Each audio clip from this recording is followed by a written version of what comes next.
tinotenda Mwari wakatuma Pauro mwazvo waAfrica. Jehovha mufudza amanomuchengeta. Mwari ane nyasha netsitsi.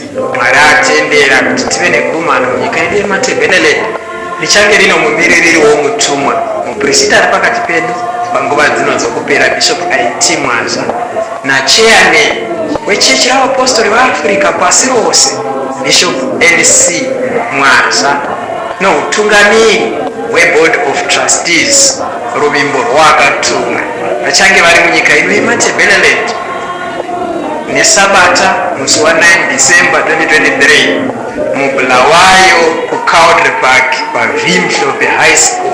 Zvino tinokukukai mose kubasa guru raishori Jesu Kristu. Vachikaranga chedu vanoti gwarira jongwe ndokumana.